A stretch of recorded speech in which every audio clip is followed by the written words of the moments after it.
क्या है आज का टॉपिक? पढ़ के आया कोई? MSUD. Name the branch chain amino acid. कौन से? Valine, leucine, isoleucine. क्या है ये? Branch chain. देखो, a 3-day-old male infant is brought to emergency department due to poor feeding, vomiting, lethargy and irritability. His parents report a maple syrup-like odor in the urine. The infant was born at full term with no complications and prenatal history was unremarkable. There is no family history of metabolic disorders. On examination, the baby is irritable with hypotonia and intermittent dystonia. Laboratory investigations reveal, पढ़ो बेटा, क्या क्या reveal करिए. Urinary organic acid analysis increased keto acids, including alpha ketoisocaproic acid. Serum ammonia mildly elevated. Serum ammonia is mildly elevated. So what would be the effect on blood pH? बेटा अगर serum ammonia mildly elevated है तो blood की pH पे क्या फर्क पड़ेगा? Ammonia का नेचर कैसा होता है बेटा? Basic nature. It's a weak base. हालांकि हम वीक बेस कह देते हैं, it is still not a weak base. ठीक ठाक लेवल का बेस होता है अमोनिया बेटा. और उस पर आप लोग कह रहे हैं एसिडिक हो जाएगा. मैंने सिर्फ आपसे इतना पूछा कि अगर सीरम अमोनिया एलिवेटेड है, माइल्डली एलिवेटेड है, तो पीएच पे क्या फर्क पड़ेगा? बेटा पीएच बढ़ जाएगी अगर सीरम अमोनिया थोड़ा भी एलिवेट होता है तो. Blood gas analysis, normal anion gap, metabolic acidosis. What is anion gap? बेटा ईसीएफ में सबसे ज्यादा कौन सा कैटायन प्रेजेंट होता है? किसकी क्वांटिटी सबसे ज्यादा होती है? कैल्शियम. बेटा sodium is more outside as compare to potassium, but the most prominent is calcium. सबसे ज्यादा ईसीएफ में जो होता है.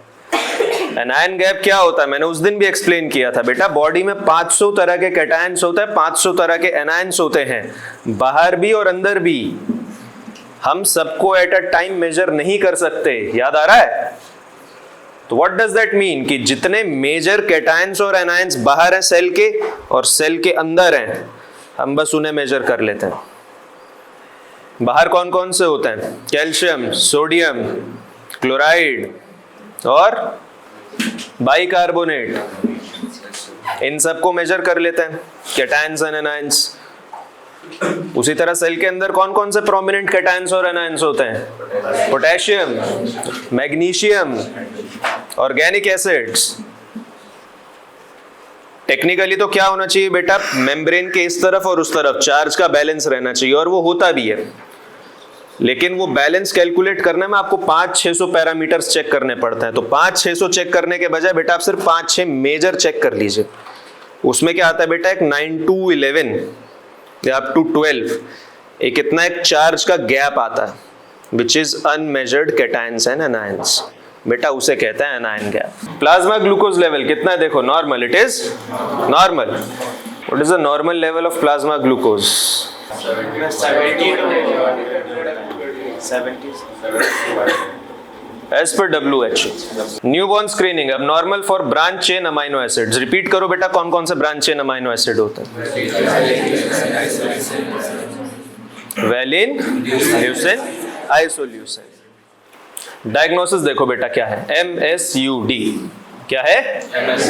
MSUD, maple syrup urine disease, is caused by BCKDH deficiency. क्या फुल फॉर्म है इसकी?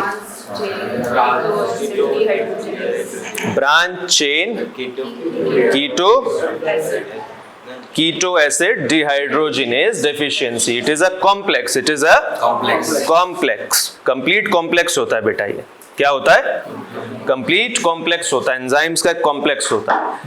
Leading to accumulation of leucine, isoleucine and valine and their keto acids. It is somewhat similar to phenylketonuria. याद आया बेटा? phenyl ketonuria में क्या हो रहा था? phenyl alanine accumulate हो रहा था and नहीं, टायरोसिन नहीं, उसके कीटो एसिड्स. अच्छा, phenyl pyruvate, phenyl lactate and phenyl acetate. याद है? वो भी एक्यूमुलेट हो रहे थे. फिनाइल एलेनिन के कीटो acids. The complex is essential for branch chain amino acid metabolism requiring TPP. What is TPP? Thymine pyrophosphate. What is thymine pyrophosphate, beta? Early diagnosis via newborn screening and dietary management can prevent neurotoxicity and improve outcomes. Neurotoxicity यहाँ भी हो रही है. कहाँ पे? Maple syrup urine disease. किसमें? Maple syrup urine disease में भी. और कहाँ हो रही थी बेटा न्यूरोटॉक्सिसिटी? Phenyl ketonuria. हाँ, फिनाइल कीटोन्यूरिया में. और कौन सा हमने डिजीज पढ़ा था उस दिन, याद करो? Tyrosinemia type 1. बेटा न्यूरोटॉक्सिसिटी वहां भी थी. Yes, slightly it is there in that also. Early diagnosis via newborn screening. What is newborn screening? What is newborn screening? दिख रहा है बेटा? जब बेबी पैदा होता है ना तो there are some genetic test done and some prenatal test are, not prenatal, newborn assessment test are done. किसको कोई मेटाबॉलिक डिसऑर्डर तो नहीं है, मतलब बहुत सारी, जैसे यूरिन हो गया, ब्लड हो गया, सीरम हो गया, CSF, these are all taken in small quantities, कि चेक किया जाए दैट इज ही और she is positive for any metabolic disorder. ठीक है, लाइक ब्लड लिया जाता तो उसमें देखा जाता है कि अमाइनो एसिड्स का लेवल नॉर्मल है कि नहीं. ठीक, लाइक फॉर एग्जांपल अगर उसमें टायरोसिन का लेवल हमें स्पेसिफिकली बहुत कम मिला तो क्या होगा? टायरोसिन का लेवल ज्यादा होता है. Phenyl ketonuria. Yes. What is the most likely diagnosis? Maple syrup urine disease, a disorder of branch chain amino acid metabolism due to deficiency of branch chain alpha keto acid dehydrogenase complex. Remember, ये तीनों amino acids को effect करता है. कौन कौन से? Leucine, isoleucine and valine, तीनों को. लाइक अभी मैंने बोला ना बेटा, टायरोसिन का लेवल मान लो अगर सीरम में या ब्लड में कम है, that is not tyrosinemia बेटा, that indicates phenyl ketonuria. मैंने जानबूझ के नहीं बोला that phenyl alanine level is elevated. No, phenyl alanine level elevate होगा तो 2 मिनट में डायग्नोस हो जाएगा that it is phenyl ketonuria. अगर phenyl ketonuria है तो बेटा उसका लेवल तो बड़ा होगा ही होगा, टायरोसिन का लेवल आपका कम रहेगा. ठीक है. Now, what is the biochemical basis of this disorder? कौन सा disorder? MSUD, maple syrup urine disease. Now, एक चीज याद रखना बेटा, डायग्नोसिस हमने कैसे किया था यहाँ पे? मेपल सिरप ऑर्डर एक था. Maple syrup odour from urine. Phenylketonuria में क्या था बेटा? Mousy odour. Tyrosinemia cabbage like odour. Alkaptonuria का क्या डायग्नोसिस था? डिफरेंशियल डायग्नोसिस क्या था? In phenylketonuria and tyrosinemia बेटा दोनों में मेंटल रिटार्डेशन था, but there was hepatomegaly in tyrosinemia. Mild jaundice in tyrosinemia. क्यों? Because of accumulation of upstream products. Tyrosinemia में अपस्ट्रीम प्रोडक्ट्स बेटा एक्यूमुलेट हो रहे थे. याद आया? अमरत्या कौन कौन से थे? Succinyl acetone, fumarate acetoacetate, these were all hepato and cytotoxic. याद आया? in tyrosinemia. फिनाइल कीटोन्यूरिया में ऐसा कुछ नहीं था, वहां से खाली मेंटल रिटार्डेशन हो रहा था और दूसरे जनरल मेटाबॉलिक डिसरप्शंस आ रहे थे. MSUD results from a deficiency of branch chain alpha keto acid dehydrogenase complex leading to an inability to degrade branch chain amino acids leucine, isoleucine and valine beyond their transamination products. This leads to accumulation in plasma and their respective keto acids in urine causing neurotoxicity. किन किन का accumulation? एक तो free amino acids और दूसरा their transaminated products यानी कि उनके keto acids. Of all the three, which one is the most neurotoxic? सोचो. नहीं, ल्यूसीन, आइसोल्यूसीन और वेलाइन, तीनों में से कौन सा? Yes, leucine. Yes. Why leucine is specifically more dangerous as compare to isoleucine और वेलाइन? क्यों बेटा? दिमाग के लिए ज्यादा खतरनाक ल्यूसीन का एक्यूमुलेशन होता है. सोचो, इनहिबिट करता है यहाँ पर, क्या करता, क्या, अरे नहीं नहीं, actually brain also requires amino acids in continuous supply, ठीक। Brain tissues also require apart from glucose amino acids भी तो चाहिए बेटा, ब्रेन को चाहिए कि नहीं चाहिए। accumulation of high amounts of leucine na inhibits that uptake of amino acids in brain cells. Also, there is one mechanism of glutamate and glutamine in trapping ammonia in brain. In trapping ammonia in brain. देखो ammonia हर जगह generate होता है, कहाँ से, जब trans amination डीअमाइनेशन होता है ना बेटा, तो अमाइनो एसिड से जब अमोनिया निकलता है तो वो फ्री अमोनिया बेटा ट्रैप हो जाता है। Free ammonia is trapped, free ammonia is, and it has to be trapped immediately. Why? Because ammonia is very toxic, free ammonia is very toxic. तो उसके लिए बेटा एक मैकेनिज्म होता है ग्लूटामेट ग्लूटामीन मैकेनिज्म, पढ़ाएंगे आगे जब 1 कार्बन मेटाबॉलिज्म आएगा आपका और अमोनिया मेटाबॉलिज्म, तो उसमें आ जाएगा ये। I think it is called शायद पास्चर्स मैकेनिज्म। उस मैकेनिज्म को बेटा जब वेलिन का लेवल, ल्यूसिन का लेवल बहुत बढ़ जाता है ना, that mechanism is also inhibited, glutamate glutamine mechanism in trapping of ammonia. तो बेटा फ्री अमोनिया का लेवल भी ब्रेन में बढ़ने लग जाता है, causing neurotoxicity and coma, eventually death. समझ आई बात? तो इसीलिए बेटा ल्यूसिन ज्यादा टॉक्सिक होता है as compare to the other two. Now describe the metabolic pathway affected in MSUD। The normal metabolism of branch chain amino acid involves, देखो क्या क्या होता है, ट्रांस अमाइनेशन से क्या क्या बन रहा है, ल्यूसिन से क्या बन रहा है, नाम आज सुना है या पहले भी सुना है, आज सुना है, ठीक है। Isoleucine, alpha keto beta methyl valeric acid, then valine, alpha keto isovaleric acid. These products are not important, but you should know that transamination happens. Okay, this reaction is catalyzed by branch chain amino acid aminotransferase BCAT, BCAT. Then oxidative decarboxylation, oxidative decarboxylation। बेटा यहाँ पे B1 का role आता है, किसका, B1 का role आता है। These steps require branch chain keto acid dehydrogenase complex, which is defective in MSUD. Defective in MSUD.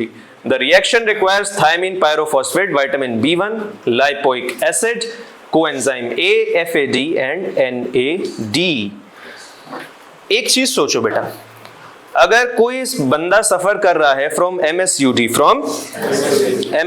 That means he is not able to metabolize branch chain amino acids. कौन से? Branch chain amino acids. तो अगर हम उसे thymine का supplement दें, किसका, thymine का, तो क्या वो मेटाबॉलिज्म थोड़ा तेज होगा? ये देखो ऑक्सीडेटिव डीकार्बोक्सिलेशन तो होता रहेगा ना थायमीन पायरोफॉस्फेट से, किससे, थायमीन पायरोफॉस्फेट। कुछ नहीं तो एक पाथवे तो ठीक ठीक चलता रहेगा, which is what, oxidative decarboxylation. तो एक जगह बेटा पाथवे चलता रहेगा, तो यहाँ पे एक्यूमुलेशन थोड़ा या तो कम होगा या स्लो हो जाएगा, किसका, ब्रांच चेन अमाइनो एसिड्स का। Those would be all channelized in oxidative decarboxylation. What is oxidative decarboxylation वैसे? Removal of CO2. Removal of CO2. Further metabolism. Normally the products enter citric acid cycle for energy production. Citric acid cycle for energy production. आगे बेटा जैसे जैसे इनका metabolism होता जाएगा ना, they all will enter which cycle? TCA cycle and will be metabolized. जैसे tyrosine के प्रोडक्ट्स थे, टायरोसिन से हमें क्या क्या मिल रहा था? वन वॉज एसिटोएसिटेट, विच, हाँ फ्यूमेरेट, एक फ्यूमेरेट मिल रहा था बेटा जो टीसीए साइकिल में जाके सीधा जुड़ रहा था, एंड सेकंड वाज एसिटोएसिटेट, वो डायरेक्ट मेटाबोलाइज हो रहा था। ऐसे यहाँ पे हमें प्रोडक्ट्स मिल रहे हैं, वो भी आगे टीसीए साइकिल में जा रहे हैं, ठीक है। That is why TCA cycle has very big metabolic importance, ठीक है। Now what are the biochemical consequences of BCKDH deficiency? accumulation of branch chain amino acids in blood tissues leading to neurotoxicity. And which one is the most neurotoxic? Leucine. Which one? Leucine. अब एक चीज और सोचो, या सोचो मत, पहले एक आंसर दो, that how TPP or vitamin B1 can alleviate or decrease symptoms of MSUD. बोलो. First clinical question. Because it increases oxidative decarboxylation. किनका? ब्रांच चेन अमाइनो एसिड्स का. इसीलिए जो अमाइनो एसिड्स बॉडी में या सेल्स में एक्यूमुलेट होते जा रहे हैं वो एक्यूमुलेट कम होंगे या हो सकता है बंद भी हो जाए. उनका क्या होता चला जाएगा? Oxidative decarboxylation. तो ऑक्सीडेटिव डीकार्बोक्सिलेशन. ओके, यानी कि उनसे एक CO2 हट जाएगी and they would be converted to some other products by utilizing vitamin B1. समझ आया मर्द? Mild metabolic acidosis due to buildup of organic acids. Buildup of organic, तीनों से बेटा हमें कीटो एसिड्स मिल रहे थे. क्या मिल रहे थे? कीटो एसिड्स. तो खुद तो एक्यूमुलेट हो ही रहे थे, साथ ही साथ बेटा कीटो एसिड्स भी एक्यूमुलेट हो रहे थे. क्या हो रहे थे? कीटो एसिड्स. जब नाम में ही एसिड है तो नेचर कैसा होगा? एसिडिक. तो इससे ब्लड पीएच थोड़ी सी नीचे आएगी, causing mild acidosis. Mild acidosis. Interference with neurotransmitter synthesis. और कहां हो रहा था बेटा न्यूरोट्रांसमीटर सिंथेसिस? अफेक्टेड. और किस किस में हो रहा था? यस, गुड, PKU और tyrosinemia. Yes. And what was the classical difference between the two? PKU was more involved in CNS. in CNS. बेटा वहां पे सेरोटोनिन डोपामिन की दिक्कत आ रही थी, याद आया? And PKU in टायरोसिनीमिया PNS. ठीक है, वहां पे पेरिफेरल न्यूरोपैथी हुई. ठीक है. Interference with neurotransmitter synthesis. Elevated leucine inhibits uptake of other essential amino acid in brain leading to neurotransmitter imbalance. ये देखो जो मैं आपसे कह रहा था, why leucine is more toxic. Elevated leucine levels. किसके? Elevated leucine levels inhibit uptake of other essential amino acids in the brain leading to neurotransmitter imbalance. आपको बताया था ना बेटा, ये हैंड मूवमेंट, इसमें जर्क्स आने लग जाते हैं जब न्यूरोट्रांसमीटर इम्बैलेंस होता है. क्या होता है? Neurotransmitter imbalance. क्योंकि बेटा एक न्यूरोट्रांसमीटर तो एक्साइटेटरी सिग्नल दे रहा है जो कम है हमारे पास, याद आया? जो कम है. लेकिन इनहिबिटरी सिग्नल किससे आता है बेटा? वो ज्यादातर ग्लाइसिन से ही आता है, और ग्लाइसिन की कोई कमी नहीं होती बॉडी में, नॉन एसेंशियल है, जितना चाहो उतना पाओ. ठीक है, इसीलिए जर्क्स आने लग जाए हाथ में से. Now, what is the genetic basis of MSUD? Genetic basis of MSUD. Once again, it is autosomal recessive disorder caused by mutation in the gene encoding subunits of BCKD complex. BCKD complex. ये लिख लीजिए बेटा. How is MSUD diagnosed? Newborn screening, tandem mass spectrometry detects elevated branch chain amino acids. ये वाली tandem mass spectrometry using spectrophotometer. Okay, detects elevated branch chain amino acids. बहुत advance technique है. ठीक है, it gives confirmed results not only for MSUD, even for phenylketonuria, for tyrosinemia, even alkaptonuria. Plasma amino acid analysis, high leucine, isoleucine and valine levels. ठीक है, common sense लगाओ बेटा. अगर blood में ग्लूकोज ज्यादा है तो क्या सस्पेक्शन आता है? कि बंदा डायबिटिक है. ठीक है, अगर ब्लड में फिनाइलएलेनिन का लेवल ज्यादा है तो बंदा इज सफरिंग फ्रॉम फिनाइलकीटोन्यूरिया. टायरोसिन का लेवल ज्यादा है तो होमोजेंटेसिक एसिड का लेवल ज्यादा है तो. सिमिलरली अगर ल्यूसिन, आइसोल्यूसिन और वेलिन का लेवल ज्यादा है तो क्या होगा? MSUD. genetic testing for mutations, urinary organic acid analysis, high keto acid levels, maple syrup odor, which is the marker diagnostic parameter. कौन सा? maple syrup urine. Then genetic testing for mutations in branch chain keto acid dehydrogenase genes. जो बेटा gene है ना, जो enzymes code कर रहे हैं, ये वाले देखो, इनकी सब यूनिट्स जो ये जीन कोड कर रहे हैं, हम इनकी कैरियोटाइपिंग करके इनको चेक करते हैं कि इनमें कोई डिफेक्ट तो नहीं, कोई सीवियर म्यूटेशन तो नहीं. कई बार ऐसा होता है बेटा, वो पूरा जीन ही डिलीट हो जाता है, तो वो दिखता है. Now, what are the treatment options? What are the treatment options for maple syrup urine disease? Dietary restriction of branch chain amino acid to limit their accumulation. Limit their once again, क्या कर सकते हैं हम? Disease ही genetic है, disease is genetic. ये कोई जुकाम थोड़ी है कि आपको हुआ दवाई दी ठीक हो जाएगा, नहीं बेटा. It is a life time curse now. It is a life time curse now. So what is the primary treatment? आप अपनी डाइट में ब्रांच चेन अमाइनो एसिड्स कम करें. क्या?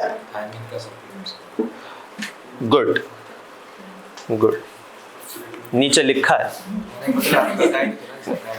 नहीं तूने नहीं पढ़ा मुझे पता है, पर नीचे लिखा है देख. Thiamine supplementation. Thiamine supplementation in thiamine responsive MSUD. In thiamine responsive MSUD. एक बात और सोचो बेटा, अगर थायमीन की कमी हो बॉडी में, बहुत सीवियर कमी हो, तो हमें क्या होता था? Wernicke's Korsakoff syndrome. Wernicke's Korsakoff syndrome, which was also somewhat related to mental retardation and neuropathy in CNS and PNS.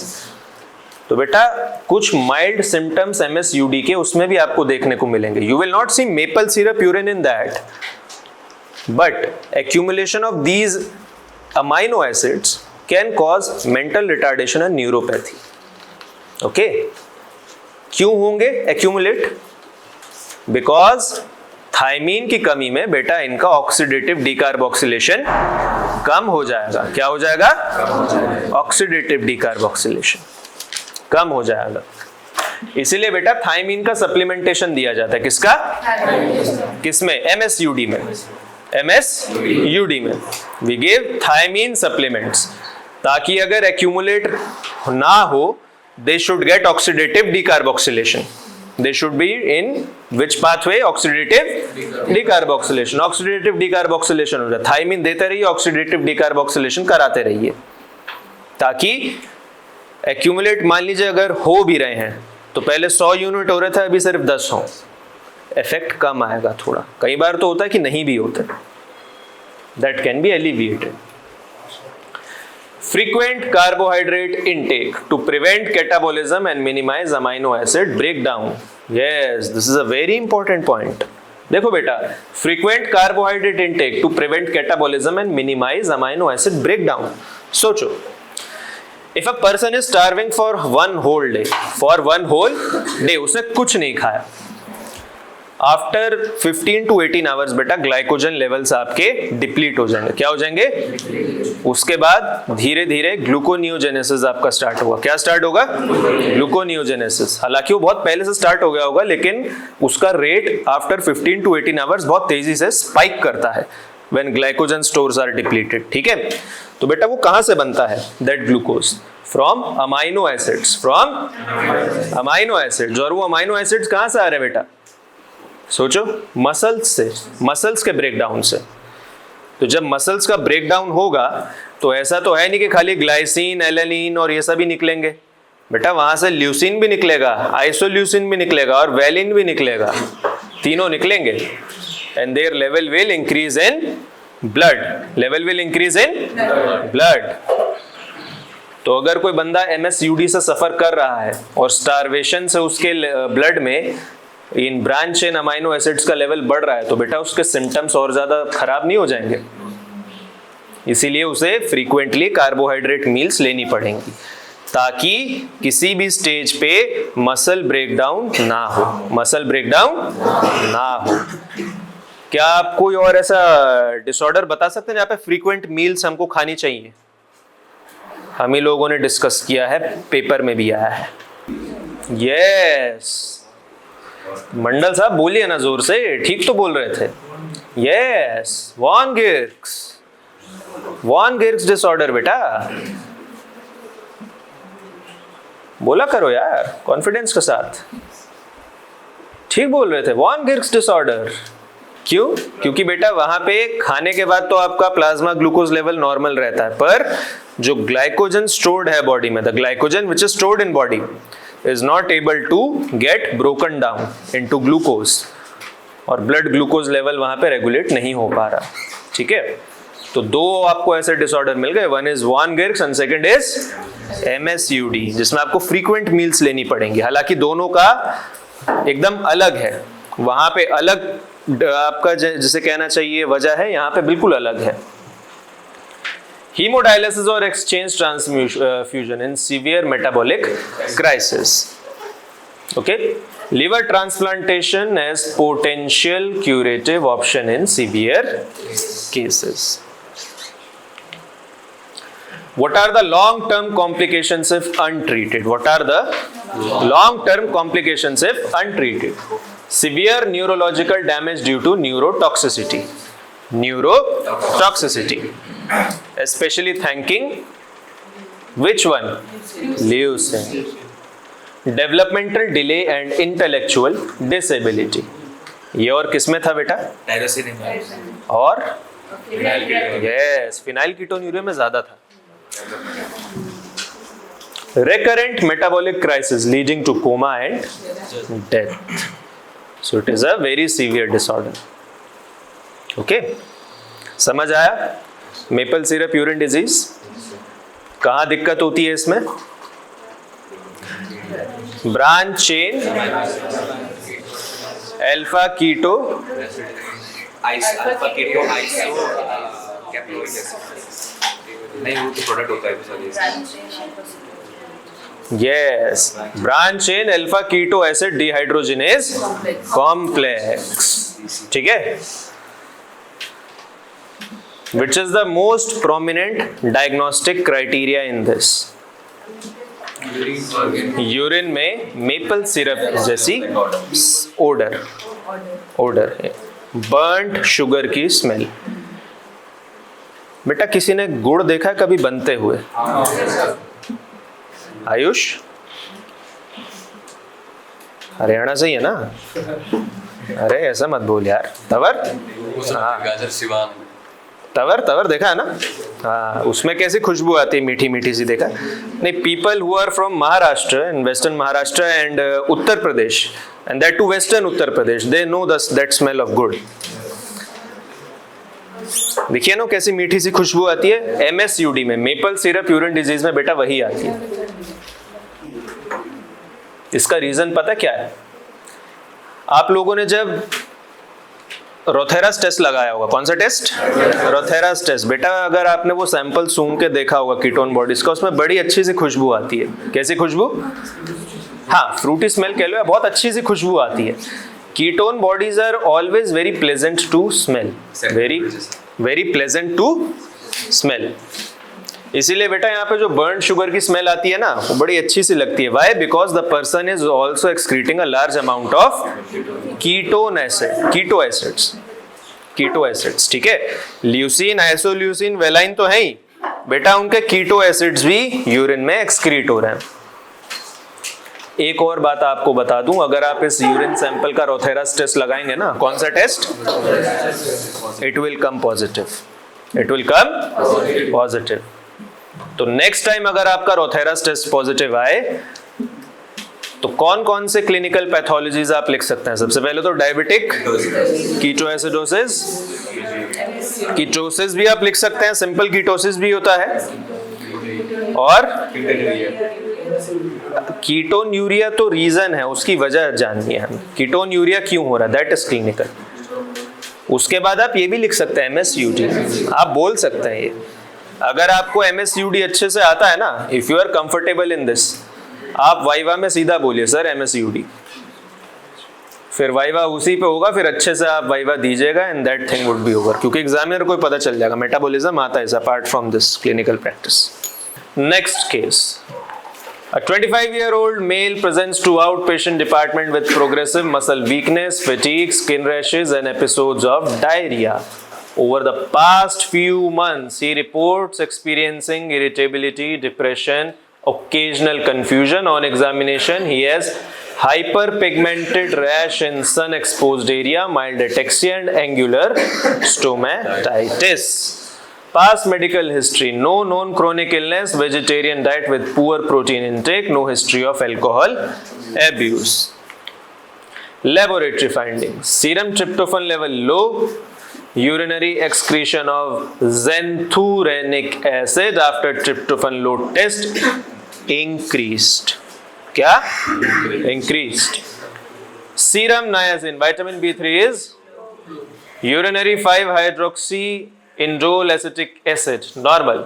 Serum decreased. Plasma quinolonic acid decreased.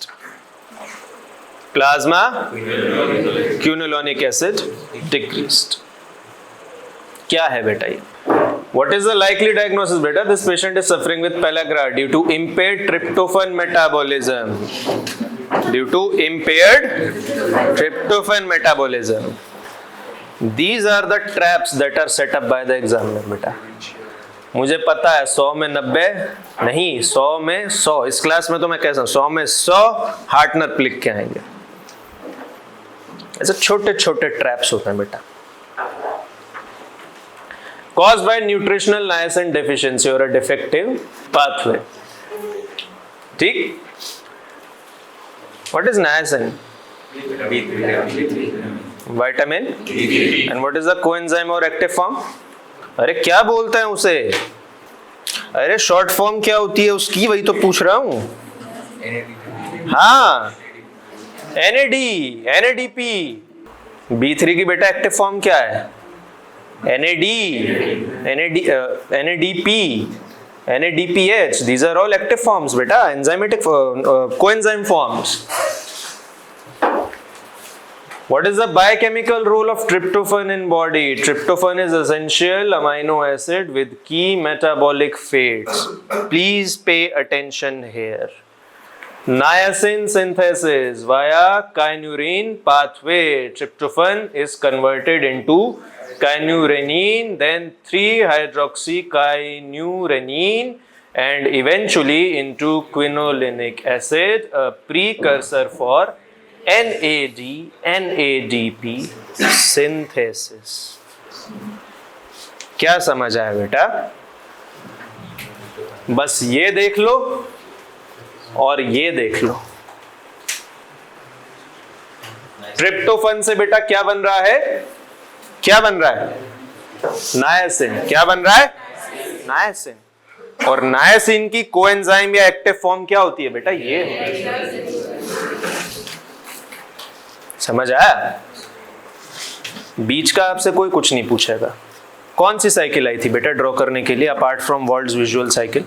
World's visual cycle is important. ये सब कोई नहीं पूछेगा आपसे.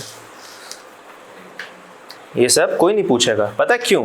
क्योंकि वर्ल्ड्स विजुअल साइकिल की बहुत clinical application होती है. सिमिलरली फॉर विटामिन डी, जो विटामिन डी का एब्जॉर्प्शन होता है ना बेटा फ्रॉम इंटेस्टाइन, देन किडनीज, वहां पे हाइड्रोक्सिलेशन होता है, बनता है, then stored in liver. Those involves a number of clinical step. आप लोग पूछते हैं ना क्या आएगा क्या नहीं आएगा. जिसकी जितनी ज्यादा क्लिनिकल सिग्निफिकेंस है उसके आने के उतने ज्यादा चांसेस हैं. इसीलिए उसको सबसे पहले पढ़िए. ग्लाइकोलाइसिस की कोई क्लिनिकल एप्लीकेशन नहीं होती. सबने पढ़ा होगा, कहीं नहीं आया होगा. All of you would have been disappointed. Wald's visual cycle की there are number of clinical implications in that. एक तो केस ही आ गया था, इसीलिए उसे पढ़ो. आगे जो है लाइक अभी न्यूक्लियोटाइड सिंथेसिस आएगा ना बेटा. जब न्यूक्लियोटाइड सिंथेसिस, प्यूरिन और पिरिमिडिन सिंथेसिस, तो उसमें दो चीजें आएंगी. One is purine synthesis, one is pyrimidine synthesis. अभी बता रहा हूं purine synthesis is 100 times more important than pyrimidine synthesis. Why? क्योंकि बेटा उसकी क्लिनिकल एप्लीकेशन बहुत होती है as anti cancer drug. As anti cancer drug. उसकी फार्माकोलॉजिकल इंपॉर्टेंस भी होती है, क्लिनिकल इंपॉर्टेंस भी होती है। किसकी बेटा? प्यूरिन सिंथेसिस पाथवे की। तो टाइम नहीं है तो दोनों में से कोई एक पढ़ना, तो बेटा प्यूरिन वाला पढ़ लेना, ऐसे पढ़ा करो। Then serotonin and melatonin synthesis, melatonin synthesis और कहाँ से होता है बेटा सेरोटोनिन एंड मेलाटोनिन सिंथेसिस? है ट्रिप्टोफन से। पर और कौन कौन सा अमीनो एसिड इसको इफेक्ट कर सकते हैं बेटा? टायरोसिन, फिनाइलएलेनिन, याद आया? फिनाइल कीटोन्यूरिया में भी बेटा सेरोटोनिन और मेलाटोनिन का लेवल इफेक्ट हो रहा था, क्योंकि वहां से टायरोसिन नहीं बन रहा था और उसके आगे डायरेक्ट प्रोडक्ट नहीं बन पा रहे थे। Understood? Tryptophan is hydroxylated by tryptophan hydroxylase into 5-hydroxytryptophan, then decarboxylated into serotonin, which can be further converted to melatonin. ये कौन सा एंजाइम है बेटा? अरे उधर पढ़ो ना पूरा। इसका कोफैक्टर क्या है? Which is the cofactor involved? Yes, good. कौन सा? BH4. कौन सा? BH4. What is BH4? Tetrahydrobiopterin. Tetrahydrobiopterin. Tetrahydrobiopterin. Phenylalanine hydroxylase, tyrosine hydroxylase and tryptophan hydroxylase, तीनों में बेटा BH4 लगता है। ठीक है? Protein synthesis as a precursor for structural and enzymatic proteins, tryptophan is a essential अरे amino acid. What are the key biochemical pathway involved in tryptophan metabolism? There are three major pathways. First one is kynurenine pathway, primary route for niacin synthesis. Niacin synthesis. Which vitamin is this? B3. Which one? B3. इसकी कमी हो रही है बेटा, इसलिए pellagra like symptoms आ रहे हैं। किसके? Pellagra like symptoms. ओके, ये सब याद करने की जरूरत नहीं है बेटा। These are all present in your book. No need to learn here. Okay, its clinical is more important. Deficiencies in this pathway lead to pellagra और niacin deficiency. बेटा pellagra में कुछ 3 चीजें होती थी, याद आया? क्या 3Ds थे उसमें? याद आया? कौन कौन से 3Ds थे? क्या? Dermatitis, dementia. Yes, good. Which are the 3Ds in pellagra? Which are the 3Ds? Dermatitis, dementia, diarrhea. ठीक है? मेटाबॉलिज्म में दानिश भाई पीछा नहीं छोड़ेंगे। ठीक है? दानिश भाई पीछा नहीं छोड़ेंगे। वो 6 सिम्टम्स होता है ना, डिस्काइनेसिया, एटेक्सिया, निस्टैग्मिज्म, देन आगे के भी 3 होते हैं, उनकी फुल फॉर्म याद नहीं रहती। जब न्यूरो एनाट में वो आपको पक्का पढ़ाए जाएंगे और शायद यही सिनोनिम आपको याद कराया जाएगा। This was the only synonym I remembered during my whole first year in all 3. Vitamin B6 is a critical cofactor. Its deficiency impairs kynureninase, increasing xanthurenic acid. Which one is B6? B6 कौन सा था? B1 क्या था बेटा? Thymine. B2 riboflavin. B3 B5 B6 क्या? P सही है बेटा. पायरोडॉक्सिन. B6 इज, और आपको मैंने उस दिन भी बोला था B1 is important, B6 is important and B12 is important and vitamin C is important. All have heavy clinical application बेटा. B1 आज फिर आ गया, देख कहां पे? MSUD में. कहां पे? MSUD में. MSUD का सिम्टम होता है बेटा, उसको खत्म करने के लिए, उसको कम करने के लिए हम B1 के सप्लीमेंट देते हैं. देखा ना क्यों? To increase oxidative decarboxylation. B6 आ गया देखो बेटा यहां पे, किसके लिए? To treat genetic pellagra. Genetic pellagra क्यों कह रहा हूं मैं वैसे, tryptophan deficiency induced pellagra. Okay, tryptophan deficiency induced pellagra. और ट्रिप्टोफन की डेफिशिएंसी क्यों है बेटा? क्योंकि क्या है, the metabolism is getting affected, the metabolism is getting affected, that's why. आगे देखो बेटा, serotonin pathway, tryptophan hydroxylase, the rate limiting step requires BH4 tetrahydrobiopterin as cofactor. तो किन की 3 एंजाइम्स में बेटा BH4 लगता है? पूरा नाम बोलो, पूरा नाम। फिनाइल एलेनिन हाइड्रोक्सिलेज, बिकॉन बेटा बाकी दो। One is phenyl alanine hydroxylase जिसमें BH4 कोफैक्टर लग रहा है, ठीक। Second one is phenyl alanine के आगे क्या बनता है? टायरोसिन। तो क्या होगा? Tyrosine hydroxylase, tyrosine. And third one is tryptophan hydroxylase, tryptophan hydroxylase. बेटा ध्यान इधर रखो, ठीक है, ध्यान इधर रखो। आप इधर ध्यान रखोगे तो फिर एग्जाम में हम भी आपका ध्यान रखेंगे, ठीक है। Produces serotonin, a neurotransmitter regulating mood, appetite and sleep. Indole pathway produces indole 3 acetic acid. कहाँ सुना है ये नाम? Indole 3 acetic acid. अभी इतना टाइम नहीं हुआ कि आपको ये नाम भूलना चाहिए बेटा। दिस इज ऑक्सिन, बेटा ऑक्सिन है ये। This is a plant hormone, याद आया? This is auxin, indole 3 acetic acid. और ऑक्सिन बेटा डिस्कवर कहाँ हुआ था? बेटा यूरिन में ही डिस्कवर हुआ था, अगर वो स्टोरी किसी ने पढ़ी है तो। मैंने तभी तो बोला अभी ये नाम इतना पुराना नहीं हुआ होगा आप लोगों के लिए कि आप लोगों से भूल जाना चाहिए। Indole 3 acetic acid. Alternate route with minor physiological significance, minor physiological significance। तो ये आपका कौन सा है बेटा? ये सीरोटोनिन पाथवे। कौन सा? Serotonin pathway.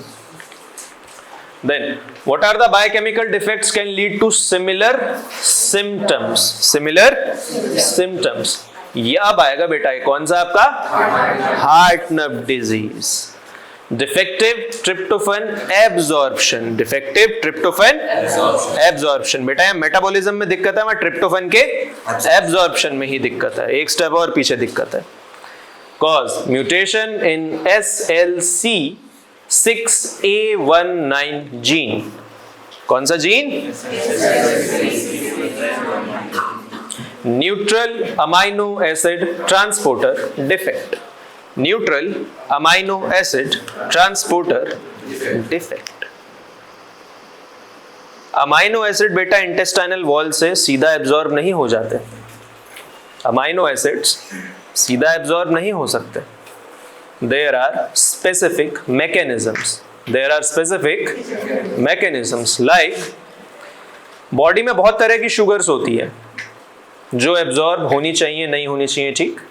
ग्लूकोज के लिए बेटा अलग ट्रांसपोर्टर होता है, अलग मैकेनिज्म होता है। फ्रक्टोज के लिए अलग होता है, गैलेक्टोज के लिए अलग होता है, देन पेंटोजेस के लिए अलग होता है। जब बेटा शुगर के लिए इतने हैं तो हमारे पास 20 अमाइनो एसिड्स हैं। कितने? अबे अमाइनो एसिड की बात हो रही है, इंटेस्टाइन तक तो बेटा अमाइनो एसिड ही पहुंचेगा ना, प्रोटीन थोड़ी पहुंचेगा पूरा। तो प्रोटीन खाता है, ठीक। सबसे पहले डाइजेशन कहाँ स्टार्ट होता है? प्रोटीन का कहाँ स्टार्ट होता है? सबसे पहले प्रोटीन का डाइजेशन स्टमक में। और वो भी कौन सा होता है स्पेसिफिकली? कौन कौन सा एंजाइम निकलता है स्टमक से? क्या? पेप्सिन और पेप्सिन और ट्रिप्सिन स्टमक से निकलता है। रेनिन, रेनिन, गैस्ट्रिन बोल रहे हैं। अबे गैस्ट्रिन तो हार्मोन होता है, रेनिन, और वो डबल एन वाला, सिंगल एन वाला नहीं। याद आया?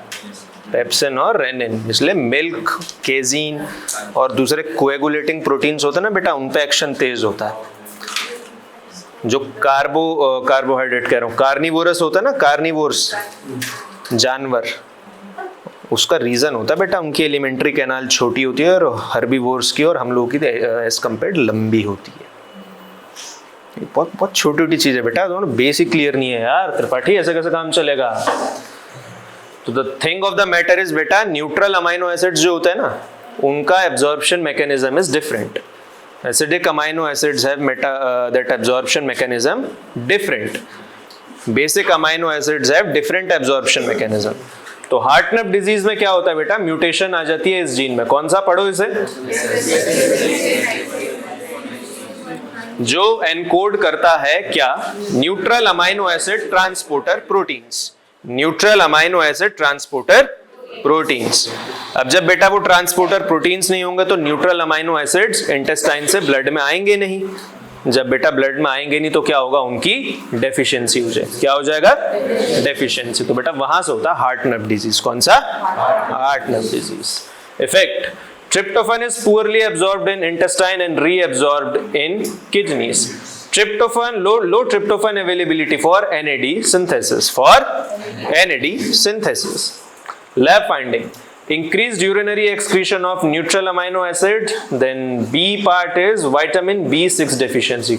कौन सी, vitamin B6 deficiency. Impairs kynureninase leading to increased xanthurenic acid excretion.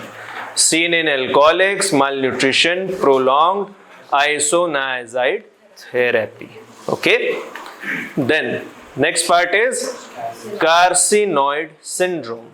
Excess tryptophan shunted to serotonin synthesis, reducing NAD production.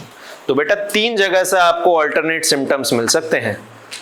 3 जगह से alternate symptoms आपको मिल सकते हैं। First one is Hartnup disease, दूसरा है आपका विटामिन B6 डेफिशिएंसी और तीसरा है कार्सिनॉइड सिंड्रोम। हार्टनप डिजीज में क्या होगा, ट्रिप्टोफन इंटेस्टाइन से एब्जॉर्ब ही नहीं हो रहा।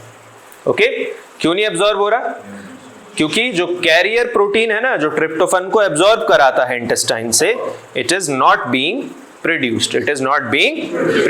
क्यों, क्योंकि बेटा इस जीन में डिफेक्ट है। ठीक है, this gene is affected in Hartnup disease. Second क्या हो सकता है बेटा, विटामिन B6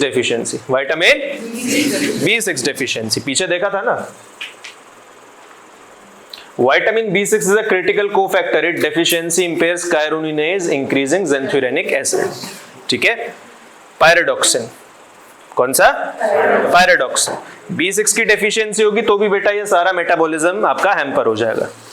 इसीलिए अगर B6 की कमी है तो भी बेटा आपका ये एंजाइम इंपेयर हो जाएगा और इसकी कंसंट्रेशन बढ़ जाएगी। किस किस में होता है बेटा, एल्कोहलिक्स में, मालन्यूट्रिशन में और प्रोलॉन्ग्ड आइसोनायाजाइड थेरेपी। तीसरा कार्सिनॉइड सिंड्रोम। इसमें क्या हो रहा है बेटा, ये थोड़ा स्पेशल केस है। यहाँ पे एक्सेस ट्रिप्टोफन जो है ना, the excess tryptophan it is shunted into serotonin synthesis. अब ज्यादा से ज्यादा सीरोटोनिन बन रहा है, किससे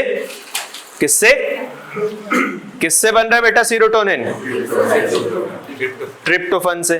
तो बेटा NAD सिंथेसिस के लिए हमारे पास ट्रिप्टोफन बचा ही नहीं, इसीलिए पेलेग्रा लाइक सिम्टम्स आने लग जाते हैं। ओके,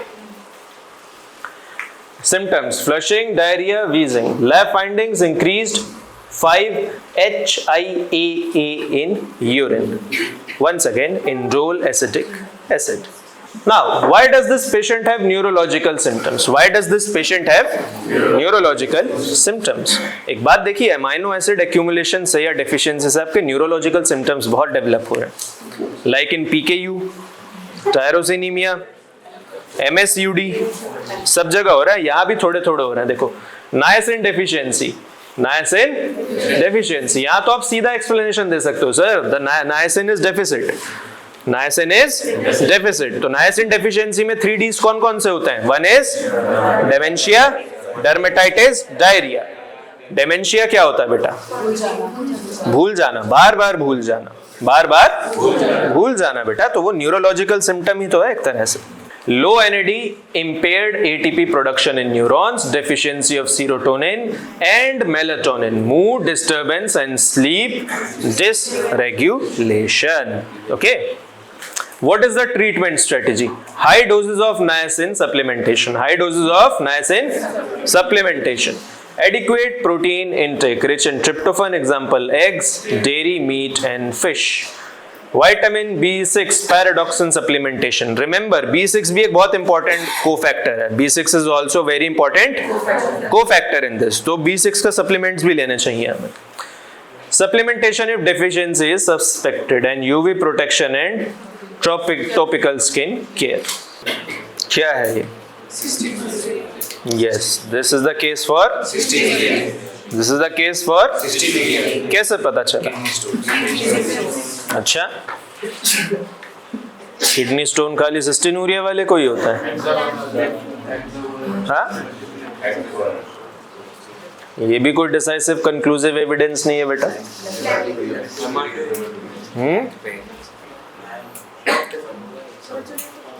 जिसकी किडनी में स्टोन है उसको बैक पेन तो होगा ही. जिसकी किडनी में स्टोन है, the one who is suffering from kidney stone, naturally he will have back pain. Haematuria बेटा, जो डाइल्यूशन की ड्रग्स दी जाती है ना किडनी स्टोन रिमूव करने के लिए, अगर तो वो छोटा होता है तो जब वो स्टोन इवेंचुअली निकलता है ना तो बेटा खून आता ही आता है. This is also not a conclusive evidence. आगे बोलिए. हाँ, this is something bit conclusive. ये थोड़ा सा कंक्लूसिव है बाकियों के साथ जब ये अटैच होता है. आगे देखता है. ये देखो ना, These are all physical signs बेटा. कौन से? Physical examination पे हमको ये मिला. These are all signs observed upon physical examination. Never ever come on an conclusion immediately. कैसे? Immediately. अभी हम इस क्लासरूम में बैठ के बेटा बहुत सारी चीजें डिस्कस कर रहे हैं. जब तक आप फाइनल ईयर में पहुंचोगे ना, कहाँ पे? फाइनल ईयर पे हो सकता है बेटा 500 नई तरह की डिजीजेस डिस्कवर हो जाए जिनके सिम्टम्स बिल्कुल इनके जैसे हो, बट उनकी पैथोफिजियोलॉजी बिल्कुल अलग हो.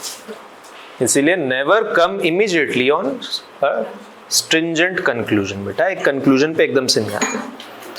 हमेशा पेशेंट की पूरी बात सुना करो, उसकी हर कंप्लेंट को देखो, सारी रिपोर्ट्स देखो. अभी आओ आगे. यूरिन एनालिसिस बेटा, पीएच देखो कितनी है? 5.5. कितनी होनी चाहिए यूरिन की? बेटा it is 6 to 6.7. 6 to 6.7. This is the normal physiological range. This is the normal physiological range of urine pH. Now ये देखो बेटा, 24 hour hexagonal crystal observed under microscopy. Observed under microscopy. The no bacteria, pyuria or significant protein urea. ये line देखिए बेटा क्या लिखी? No significant protein urea. क्या? No significant protein urea.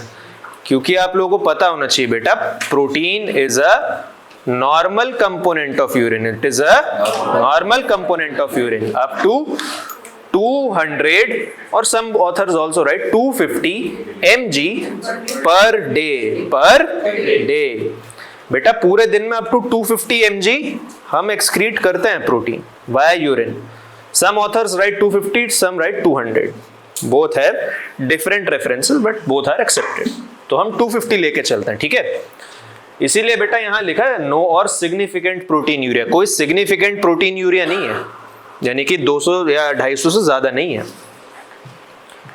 Then 24 our urine collection में देखो क्या है, अब पता चलेगा. देखो एलिवेटेड सिस्टीन लेवल कितना? More than 250 mg per day. Normal कितना है? 30 mg पर डे. त्रिपाठी आज तेरे पता क्या हाल है? बताओ किसके लिए काम करते हो? हैं? सर मैं काम ही नहीं करता. Normal calcium, oxalate and uric acid levels. Normal calcium, oxalate and uric acid levels. बेटा ये तीनों क्यों एस्टिमेट हुए? Why only these three are estimated? बोलो, कॉमन सेंस बोलो. Yes. बेटा these are the primary suspect in stone formation. जिन लोगों की किडनी में स्टोन होता है या डेवलपिंग हो रहा होता है या पहले से होता है, बेटा उन लोगों को सैलेड खाने के लिए, स्पेशली ककम्बर या टोमेटो खाने के लिए मना किया जाता है. क्यों? उसमें ऑक्सलेट तो होते ही होते हैं जो आपका स्टोन फॉर्मेशन में हेल्प करते हैं. उसमें फाइट्स भी बहुत ज्यादा होता है. क्या होता है? फाइट्स, जो और सिम्टम्स को एलिविएट करते हैं बेटा. इनका एब्जॉर्प्शन इंटेस्टाइन से बढ़ाते हैं. ठीक है, इसीलिए मना किया जाता है. ऑक्सलेट्स तो होते ही होते हैं, fights, always at these things. इसीलिए इन तीनों का बेटा एस्टिमेशन हुआ है कि स्टोन फॉर्मेशन है तो हम ऑक्सलेट का लेवल भी चेक करेंगे, कैल्शियम का लेवल भी चेक करेंगे, अलोंग साइड यूरिक एसिड का लेवल भी चेक करेंगे. ओके, क्योंकि यूरिक एसिड अगर बेटा बढ़ जाता है ना, तो यूरिक एसिड भी, kidney is not an preferred choice for uric acid crystallization. Uric acid के क्रिस्टल्स बेटा किडनीज में प्रेफर्ड नहीं होते, क्योंकि मैंने आपको बताया था कहां होता है वो, डिस्टल जॉइंट्स में. कहां पे? डिस्टल जॉइंट्स में. लेकिन मिलते हैं वहां पे भी, कभी कभी मिल जाते हैं, इसलिए यूरिक एसिड भी चेक हो रहा है. अब बेटा stone analysis compose predominantly of cystine, predominantly of cystine. अब आप अपना डिफरेंशियल डायग्नोसिस बेटा और अच्छे से बना सकते हैं. अब आप कह सकते हैं कि हाँ, ये मुझे सिस्टीन यूरिया का केस लग रहा है. किसका? सिस्टीन यूरिया का.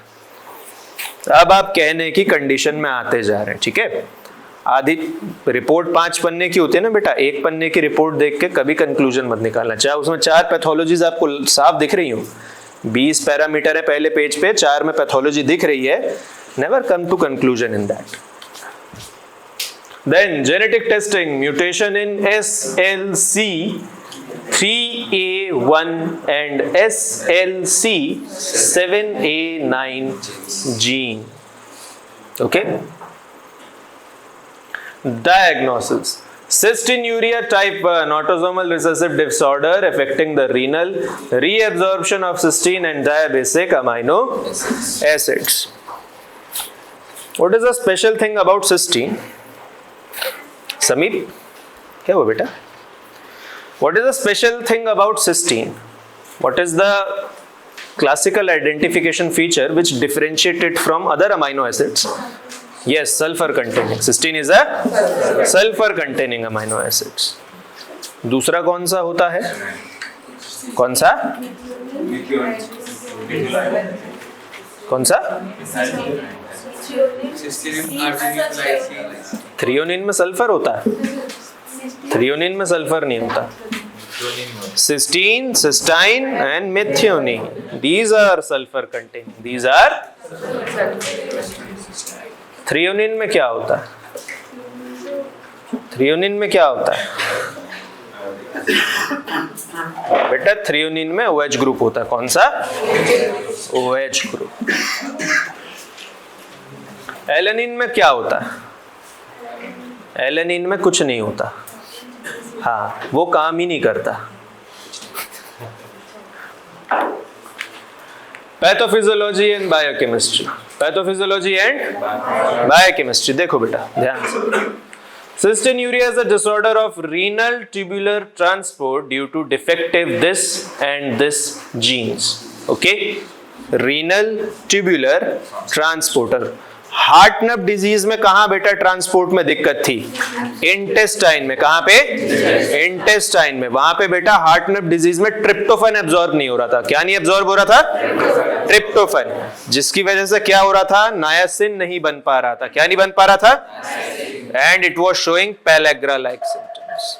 ओके, यहां पे कहां है बेटा? देखो, renal tubular transport due to defective this and this gene which encode subunit of RBATBO plus AT transporter in the PCT proximal tubules. Okay, this lead to defective reabsorption of diabasic amino acid, cysteine, ornithine, lysine, arginine, acronym COLA. Okay, कौन कौन से? Cystine and arginine. Cystine is poorly soluble in urine. Poorly soluble in urine. Why? Because it is very less soluble at pH less than 7. pH less than बेटा अगर pH less than 7 होगी ना तो cysteine soluble नहीं है urine में. अगर soluble नहीं होगा तो क्या होगा? What happens if something is not soluble in a liquid? Then what happens? Yes, it precipitates out. It precipitates out. और प्रेसिपिटेट आउट होती है मतलब अलग हो जाती है उससे अलग हो जाती है as crystals in this case crystals. यहाँ यूरिन की पीएच देखो बेटा कितनी थी 5.5. तो बेटा इसमें सिस्टीन आपका सॉल्युबल होगा? No, cystine won't be soluble. ऐसा नहीं कि बिल्कुल ही सॉल्युबल नहीं होगा. मान लीजिए 100 ग्राम सिस्टीन है तो अभी 5.5 की पीएच पे वो सिर्फ 75 ग्राम ही रीअब्सॉर्ब हो पा रहा है. Rest 25 is getting precipitated out. Rest 25 grams is getting precipitated out. और जब वो प्रेसिपिटेट आउट हो रहा है तो वो क्या बना रहा है बेटा? The crystal. These are forming crystals, cystine crystals. ठीक है. इवेंचुअली आगे जाके बेटा वो क्रिस्टल्स एक्यूमुलेट होते जाएंगे और क्या बन जाएंगे? स्टोन्स. क्या बन जाएंगे? Stones. Because this is happening more in renal tubules, इसलिए बेटा किडनी स्टोन्स बनते हैं ज्यादा.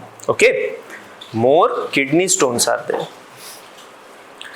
It precipitates to form insoluble hexagonal cystine crystal leading to nephrolithiasis. Nephrolithiasis. In short, kidney stones. Kidney stones.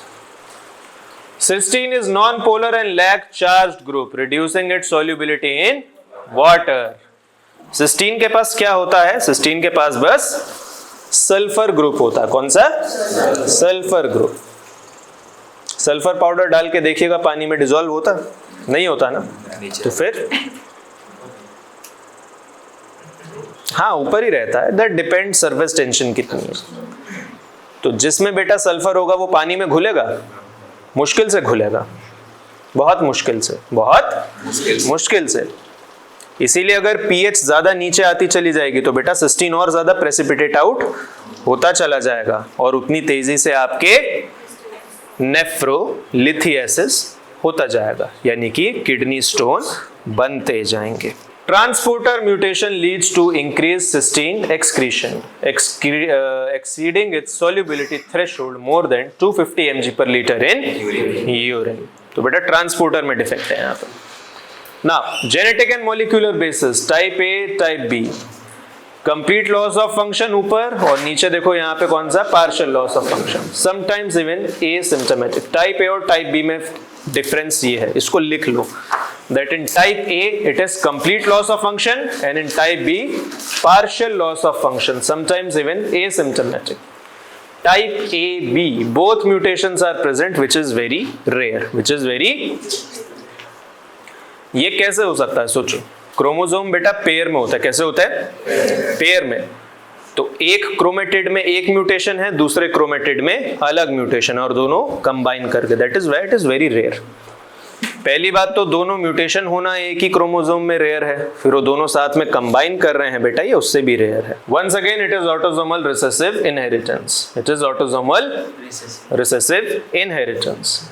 Diagnostic test and interpretation. Urine cyanide nitroprusside test positive. Urinary amino acid chromatography increase cysteine, ornithine, lysine and arginine. Chromatography बेटा और किसमें की थी हमने? याद करो, phenyl ketone urea में भी करी थी. किसमें? फिनाइल कीटोन यूरिया में. वहां पे यूरिनरी क्रोमेटोग्राफी में हमें क्या मिला था? Elevated phenylalanine levels, more elevated than usual. Then genetic testing confirmed mutation in SLC31A and SLC7A9. Genes का नाम याद करना is not that important at your level. Undergraduate level पे इतना इंपॉर्टेंट नहीं है. ओके, आप लिख लीजिए कभी कभी just to take some reference. Remembering genetic name and all these things, these are not important. Okay, what is important that in type A there is complete loss of function in carrier protein. Okay, in type B there is partial loss of function, यानी कि कुछ cysteine reabsorb हो जाएगा, कुछ cysteine urine में excrete हो जाएगा। Dietary and lifestyle modification, high fluid intake. Why high fluid has to be taken? हाँ, that is also one factor. pH भी कंट्रोल रहेगी. Yes, मंडल साहब is right. pH कंट्रोल रहेगी. pH would be close to 7, would be close to 7. 5.5 नहीं रहेगी. जितना dilution रहेगा बेटा उतना ज्यादा बॉडी से H+ निकलेगा, उतना ज्यादा pH ऊपर की तरफ पुश होगी. जितना जितना वो 7 के करीब या 7 से ऊपर जाएगी उतना ज्यादा बेटा सिस्टीन ब्लड में यूरिन में सॉल्युबल रहेगा और उतना उसका रीएब्जॉर्प्शन हो पाएगा और इसलिए किडनी स्टोन्स कम बनेंगे या नहीं बनेंगे। ओके, समझ आई बात? मत बोला त्रिपाठी, मत बोल यार, मेरी वो चेन ऑफ थॉट टूट जाती, मैं कुछ और बताने वाला था। हाँ, याद आया। Consider 2 persons. One is predominantly on a vegetarian diet and second person is predominantly on a non-vegetarian diet. ठीक? बेटा दोनों सिस्टीन यूरिया से सफर कर रहे हैं, किससे? पर सिम्टम्स किस में ज्यादा आपको सीवियर मिलेंगे? Yes, because he would be accumulating more keto acids. क्यों हंसी आ रही बेटा? क्यों हंसी? मत हंसो please. In non vegetarian diet बेटा आपको ज्यादा एसिडिक कीटो एसिड्स और बाकी चीजें मेटाबोलाइट्स कंज्यूम करने को मिलते हैं as compare to the vegetarian one. Okay, इसीलिए the person who is on vegetarian diet would have far less chances of developing kidney stones, renal stones, okay, nephrolithiasis.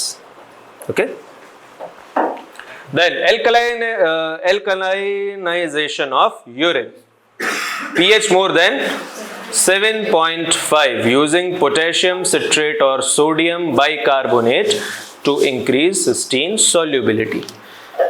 यहां पे बेटा आप सप्लीमेंट्स ले सकते हैं टू इंक्रीज यूरिन, अरे pH, urine pH, solubility क्या होती है? सॉल्युबिलिटी तो तब बढ़ेगी जब pH बढ़ेगी। तो किसका सप्लीमेंट आप ले सकते हैं बेटा? देखो, potassium citrate and sodium bicarbonate, but this has to be taken with care. Why पता है? सोचो, अगर आप इन्हें कंटिन्यूसली लेते रहेंगे there would come a time these supplements can damage something in your stomach. पता है क्या? Oxyntic cells. कौन से? Oxyntic cells. उनसे क्या निकलता है? HCl। इससे बेटा HCl का सिक्रीशन हैम्पर हो सकता है। Eventually it can damage your gastric functions, इसलिए handle with care. Low sodium diet, less than 100 milliequivalent per day, reduces cysteine excretion. Avoid high methionine foods, example meat, egg, dairy and fish. Then pharmacological therapy में क्या है? देखो बेटा, thiols, cysteine binding agents. कौन से? Which are predominantly having thiol group. कौन सा group? thiol कौन सा ग्रुप होता है? SH। जैसे एल्कोहल होता है OH, थायोल होता है बेटा SH। Penicillamine convert cystine to a soluble mixed disulfide form. Tiopronin similar mechanism, better tolerated. Okay, better tolerated. Acetazolamide carbonic anhydrase inhibitor for urine alkalinization. Alkalization, okay. Carbonic anhydrase inhibit होगा तो क्या होगा? सोचो क्या? देखो, carbonic anhydrase जब inhibit होता है ना तो बाइकार्बोनेट तो कम बनेगा, बाइकार्बोनेट वुड बी लेस, यानी कि एल्कलाइन कंपोनेंट तो कम बनेगा, बट बेटा सब्सिक्वेंटली H+ भी कम जनरेट होगा। H+ will also be generated less, controlling the pH. Okay. Surgical intervention for large stones. अगर मान लो किडनी में बहुत लार्ज स्टोन्स है तो there needs to be surgical intervention. Then extracorporeal shock wave lithotripsy, less effective for dense cystine stones. Then percutaneous nephrolithotomy for large or recurrent stones. Remember, this is a genetic disorder. This is a genetic disorder. ऐसा नहीं है कि आपका एक बार मान लीजिए आपने treatment ले लिया तो ये दोबारा नहीं होगा. अगर आपने डाइटरी मेटाबॉलिक रेस्ट्रिक्शंस नहीं करी, सिस्टीन का लेवल वापस बढ़ जाएगा और वापस this thing will come. Okay. Then ureteroscopy with laser lithotripsy for smaller stones. Then long term follow up क्या होना चाहिए बेटा? Regular urine cystine level monitoring. Imaging every 6 to 12 months for stone recurrence. Assess for renal function deterioration over time. Renal function assessment क्यों जरूरी है बेटा? देखो जब स्टोन बनता है ना किडनी में, कहां पे? It changes the pressure in efferent and efferent arterioles. It causes pressure changes in efferent and efferent arterioles. इससे क्या होगा? इससे ये होगा बेटा, जो फिल्ट्रेशन होगी ना आपकी ग्लोमेरुलस में, it gets affected. It gets affected. किसी को एक्सक्रीट होना था, मान लीजिए प्रेशर में चेंज है, now that waste product might be less excreted. Something has to be reabsorbed and completely reabsorbed. Now let us suppose की that pressure has increased slightly. तो पहले 100 यूनिट रीएब्सॉर्ब हो रहा था, अब 90 ही हो रहा है, 10 एक्सक्रीट होता चला जा रहा है. So these things can affect kidney function test. Also अगर स्टोन वहां पे लॉन्ग टर्म के लिए प्रेजेंट है, कैसे प्रेजेंट है? लॉन्ग टर्म के लिए, तो बेटा खाली प्रेशर चेंजेस नहीं आएंगे, वहां पे टिश्यू डैमेज भी होने लग जाएगा and there would be loss of nephrons also. तो इससे फर्दर किडनी फंक्शन टेस्ट आपके बिगड़ते चले जाएंगे.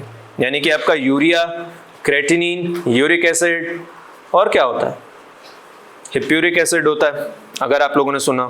ये टेस्ट जो है इम्पेयर होते चले जाते हैं. इसलिए बेटा यहाँ पे KFT, किडनी फंक्शन टेस्ट भी हमें टाइम टू टाइम करवाना पड़ेगा. समझ आई बात? So this ends with today's class.